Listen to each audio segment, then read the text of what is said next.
नमस्कार। मैं क्लैरिस कुछ किस्से कुछ कहानियां में आपके लिए लेकर आई हूँ दिलचस्प कहानी शुरुआत से शुरुआत। आश्चर्य ना करें, लेकिन यह सच है कि आज की कहानी की किरण को आप बहुत अच्छी तरह से जानते हैं। कहानी को ध्यान से सुनने के बाद कमेंट करके जरूर बताएं कि आपके हिसाब से किरण कौन थी या फिर कौन है। चलिए किरण को जानने के लिए चलते हैं मध्य प्रदेश के एक छोटे से कस्बे बीना में। मध्यम वर्गीय परिवार में जन्मी किरण के संयुक्त परिवार में माता पिता के अलावा 3 छोटी बहनें, एक छोटा भाई, ताऊजी, उनके 2 बच्चे, एक बुआ और एक मामा जी, कुल मिलाकर सिर्फ 11 सदस्य थे। हाँ, मैं समझ सकती हूँ कि सिर्फ 11 कहने पर आपको शायद हंसी आई होगी या फिर आप सोच में पड़ गए होंगे कि 11 सदस्यों का परिवार कोई छोटा परिवार होता है क्या? जी हाँ, 70 के दशक में परिवार में इससे भी ज्यादा सदस्य हुआ करते थे। देखा जाए तो उस जमाने में पूरा का पूरा गांव ही रिश्तेदारों से बन जाया करता था। वो भी क्या दिन थे जब घर छोटे और सदस्य ज्यादा होते थे। फोन जैसी कोई सुविधा नहीं थी, फिर भी सभी सदस्यों को एक दूसरे की हर जानकारी हुआ करती थी कि कौन कब कहाँ है और किस हाल में है। न कि आज की तरह कि घर बड़े और बहुत बड़े हैं, लेकिन सदस्यों की गिनती 4 से 3 और 3 से 2 होकर रह गई है। और सदस्यों की गिनती इतनी कम होने के बावजूद एक दूसरे के बारे में जानकारी बमुश्किल से होती है। खैर, अभी तो फिर भी गनीमत है कि परिवार के सदस्य दिन भर में कुछ वक्त के लिए ही सही दिख तो जाते हैं, मगर जिस हिसाब से आज के बच्चे काल्पनिक दुनिया में जी रहे हैं, रब ही जानता है कि भविष्य में बचपन बचेगा भी कि नहीं। वापस रुक करते हैं कहानी की ओर। जब किरण का जन्म हुआ तब उसके पिताजी रेलवे में बाबूगिरी का काम करते थे, जिसकी वजह से रहने के लिए रेलवे कॉलोनी में छोटे छोटे 2 कमरों का मकान आवंटित था। घर के पास ही एक छोटा सा रेलवे का स्कूल था जिसमें माँ अस्थायी नौकरी किया करती थी। पिताजी को महीने की यही कोई 120 रुपए के आसपास की तनख्वाह मिल जाती थी और माँ को करीब 60 रुपए मिल जाते थे।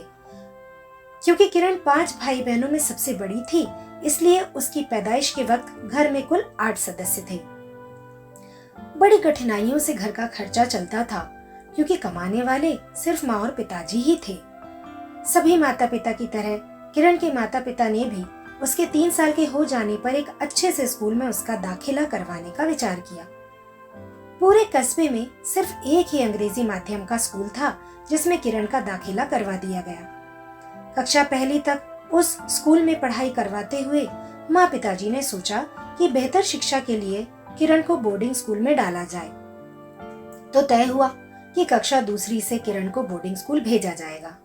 जब 5.5 साल की किरण को ये पता चला तो माता पिता की सोच के विपरीत वो बहुत खुश हुई, क्योंकि उसको यह कहकर तैयार किया जा रहा था कि बोर्डिंग स्कूल जाने पर उसे हर चीज मिलेगी, जैसे खुद का बिस्तर, कपड़े रखने के लिए खुद का बक्सा, खुद की बाल्टी, खुद का मग्गा, टूथब्रश, पेस्ट, साबुन, प्लेट, ग्लास, खाने के लिए उसकी मनपसंद चीजें इत्यादि। नन्ही सी किरण को इस बात का जरा भी इल्म नहीं था कि बोर्डिंग स्कूल में उसे माँ पिताजी के बिना ही रहना पड़ेगा। धीरे धीरे वक्त बीतने लगा।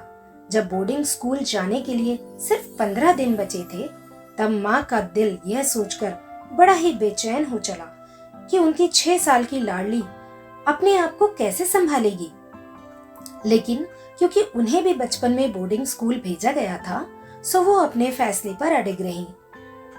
माँ पिताजी जानते थे कि उनका ये फैसला किरण को बेहतर जिंदगी देगा।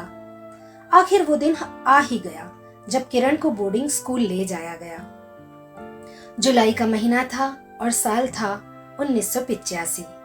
हॉस्टल जाने के लिए जब माँ पिताजी के साथ किरण रेलगाड़ी में बैठी तो उसकी खुशी देखते ही बनती थी। कभी वो अपनी नई फ्रॉक को देखती तो कभी अपने नए सामान को। सभी नए नए सामान को हाथ लगाकर खूब खुश होती और खिलखिला कर हंसती।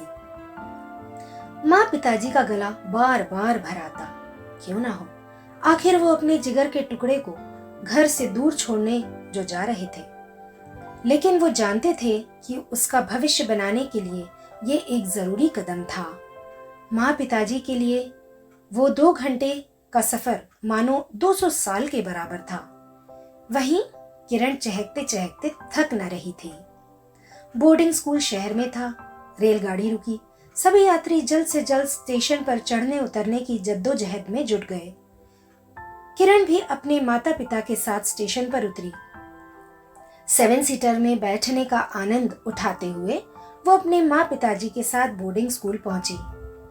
दाखिले की सभी औपचारिकताओं के बाद माँ के आंसू थमने का नाम ही नहीं ले रहे थे। पिताजी की आंखें भी नम हो चली थी, लेकिन किरण के चेहरे पर खुशी साफ दिखाई देती थी।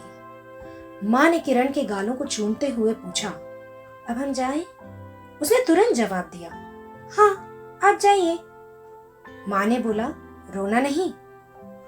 किरण ने आश्चर्य से माँ को देखते हुए कहा, मैं नहीं रोऊंगी, लेकिन आप क्यों रो रही हैं? देखिए मैं तो बहुत खुश हूँ, आप भी मत रोइए ना। इतना कहते हुए उसने माँ पिताजी को वापस जाने के लिए कहा, इस बात से बेखबर कि उनके वहां से जाते ही वो बिल्कुल अकेली हो जाएगी। खुशी खुशी माँ पिताजी को अलविदा कहकर वो अपने हॉस्टल पहुंची, जहां जिंदगी उसके लिए अनेकों अच्छे बुरे अनुभवों का पिटारा लिए इंतजार कर रही थी। जैसे ही उसने हॉस्टल में कदम रखा, तब क्या हुआ? क्या किरण को हॉस्टल की सभी लड़कियों का साथ मिला या उसे तकलीफें मिली? उसने हॉस्टल में रहना जारी रखा या जल्द ही वापस घर चली गई? जानने के लिए मिलते हैं अगले वीडियो में। इसी तरह की और रोचक कहानियों के लिए चैनल को सब्सक्राइब करें और नए वीडियोस की नोटिफिकेशंस के लिए बेल आइकन को प्रेस करना न भूलें। खुश रहिए और अपना ख्याल रखिए। और हाँ, कमेंट करके ज़रूर बताइए कि आपके हिसाब से इस कहानी की किरण कौन थी या फिर वो कौन है।